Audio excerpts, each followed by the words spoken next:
Capture and silence. The distant stars outside the shuttle's viewport blurred past in streaks of cold light. Captain Alex Ryder sat strapped into his seat, muscles tense, every nerve alert. The mission had gone sideways almost immediately, ambushed, outnumbered, and outgunned.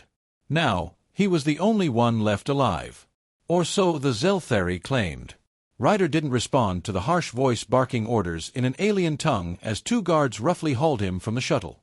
His hands were bound behind his back, and a device around his neck hummed faintly, some kind of tracker or suppressor. He had learned to keep his breathing steady, to shut down unnecessary noise in his mind. His silence was his shield. The detention cell was stark and cold. A small chamber carved from gray alloy, devoid of light save for a dull overhead glow. Ryder's eyes adjusted quickly. The heavy door clanged shut behind him, sealing the sound. For a moment, he allowed himself a flicker of anger at being caught, at the aliens who now considered him their prisoner, and at the grim uncertainty of what awaited. Minutes passed. Hours. The Xel'Thari did not rush. They came slowly, studying him as though he were some wild animal trapped behind bars. Their features were sharp and unsettling, elongated skulls, glossy black eyes, and skin mottled in shades of deep violet and steel gray. "Speak," one of them commanded in broken common, his voice a harsh rasp. "Tell us your name. Your mission." Ryder said nothing. The silence stretched, thick and unyielding. The aliens exchanged glances, frustration flickering across their faces. They had never encountered a prisoner so utterly silent. Their interrogation protocols relied on fear, on breaking minds with relentless questions, but Ryder's quiet defiance was a different kind of weapon. Days passed. Ryder's lips remained sealed. His captors tried everything: pain, deprivation, threats. They forced him to endure sensory isolation, depriving him of sight and sound, hoping to fracture his mental fortress. But Ryder's silence was not born of fear. It was calculated. His mind raced, analyzing everything: the guard rotations, the layout of the prison, even the rhythm of the alien patrols. He observed the Xel'Thari, their rigid discipline, and their own fears masked behind cold eyes. Humans were a puzzle to them, unpredictable and fiercely independent. Ryder's silence unsettled them more than any shouted defiance could. One day, a new face appeared, a younger guard, less imposing than the rest. This one hesitated, his dark eyes flickering with curiosity rather than contempt. Unlike the others, he spoke softly, almost cautiously. "Why do you not speak?" the young guard asked quietly, kneeling at the cell bars. Ryder met his gaze but remained mute. The guard lingered for a moment longer, then stood and walked away without a word. Ryder sensed a flicker of doubt behind those eyes, a crack in the alien armor. Isolation and silence were weapons Ryder wielded with precision. Each day, he grew stronger in his resolve. Speaking was a risk. The wrong word, the wrong phrase, could reveal weaknesses or betray his comrades. His silence was a statement. He refused to give his captors the satisfaction of understanding him. At night, Ryder's mind replayed the mission in painful detail: the ambush, the loss, the chaos. But within that chaos, he found clarity. Silence was his ally now. In the void of words, he found space to plan. The Xel'Thari commanders grew restless. Their frustration turned to suspicion. Could a prisoner truly remain silent out of strength? Or was something more dangerous brewing in that quiet mind? Ryder did not answer. He held onto the silence like a lifeline, a fortress against the unknown. They might have taken his freedom, but they would not take his voice. The mind behind the silence. The cold walls of the cell were a prison not only for the body, but for the mind. Yet Captain Alex Ryder's thoughts raced faster than ever, sharper than any blade. The Xel'Thari guards who watched him didn't understand that his silence was not empty. It was a shield and a weapon both.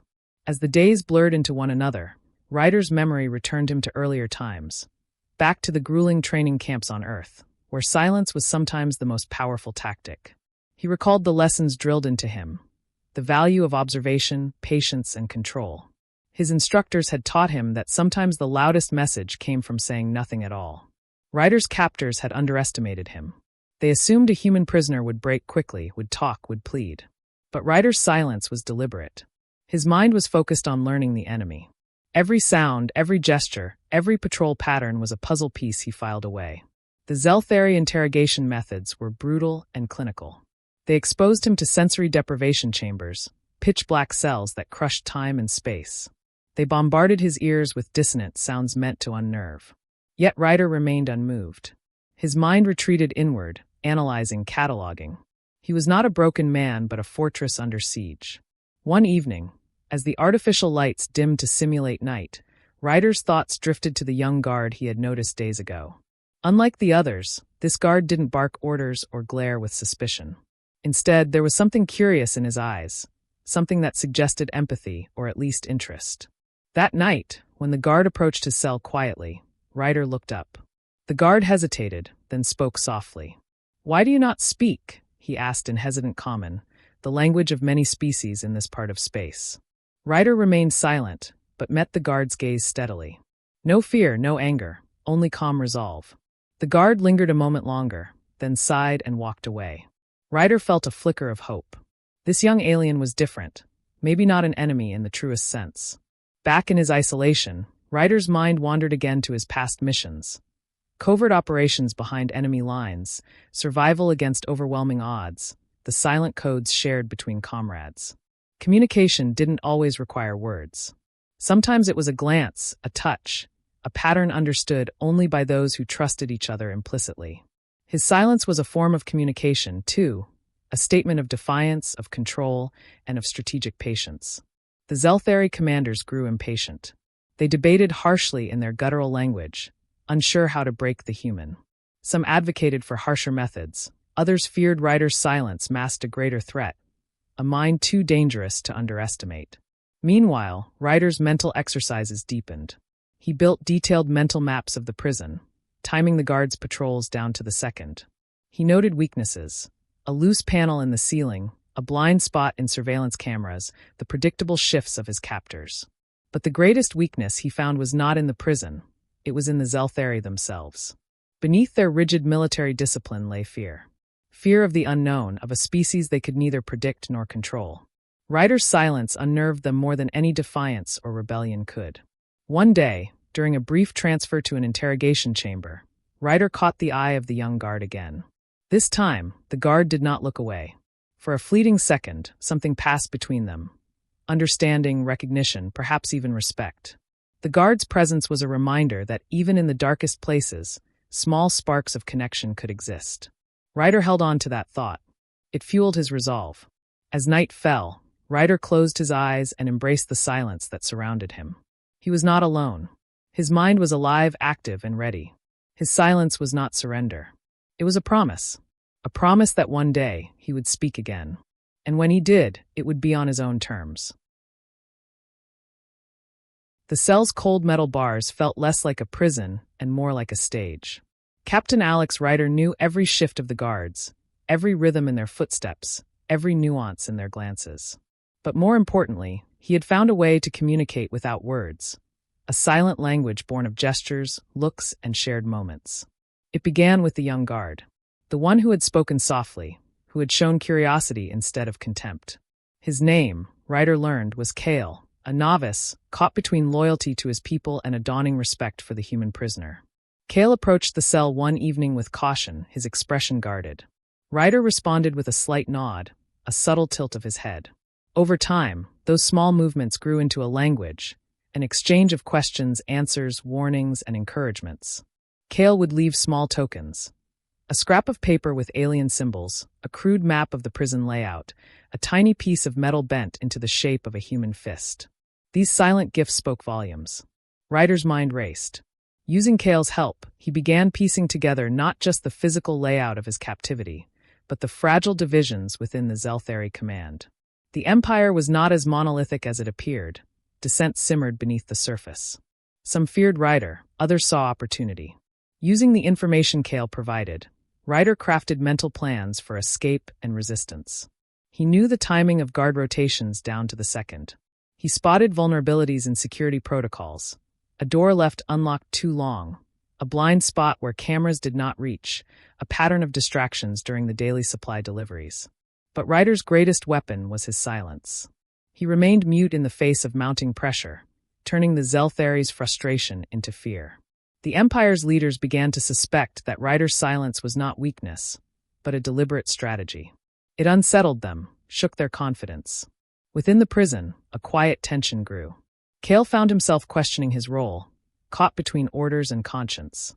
His small acts of kindness towards Ryder put him at risk, but he could not deny the human's unwavering strength. One day, Kale slipped a folded note into Ryder's cell, a coded message warning of an imminent crackdown. The prison would be locked down in full force. Interrogations would intensify. Ryder understood immediately. He would have to act soon. The plan was desperate but precise.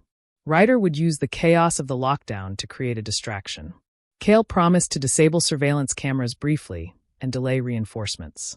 Ryder would rely on his intimate knowledge of the prison's weaknesses to navigate through the corridors and reach a hidden maintenance hatch Kale had revealed. The night of the lockdown arrived with suffocating silence. Alarms remained muted. The usual bustle of guards was replaced by cautious footsteps and whispered commands. Ryder waited, every muscle coiled, senses heightened. When the moment came, Kale moved silently through the shadows, disabling cameras and locking doors behind him. Ryder slipped from his cell, moving with calculated stealth. The narrow maintenance tunnels were dark and claustrophobic, but Ryder's memory guided him flawlessly. Suddenly, a patrol rounded a corner. Ryder froze, heart pounding. The guard's eyes narrowed, suspicion flickering. But before the guard could raise an alarm, Kale appeared from the shadows, grabbing the alien and pulling him away with whispered threats. Deeper in the tunnels, Ryder found a communication terminal. Using the alien symbols Kale had provided, he hacked into the prison's systems, disabling alarms and sending a brief coded message to the human resistance fleet. Help was coming. As Ryder moved toward the escape hatch, the full extent of the lockdown became clear. Reinforcements were closing in, corridors were sealed off, and Xel'Thari soldiers swarmed the prison. Time was running out. Ryder's silence, once a shield, now felt like a burden. He needed to break it, to signal his allies, to rally those who would fight for him. The weight of his silence pressed down, but he held firm. At the hatch, Kale waited, breathless but determined. Together, they pried open the heavy panel and climbed out onto a narrow ledge overlooking the main compound. Below, the human resistance fleet's ships cut through the darkness, their engines humming with promise. Ryder's silence was about to end, not with surrender, but with a roar.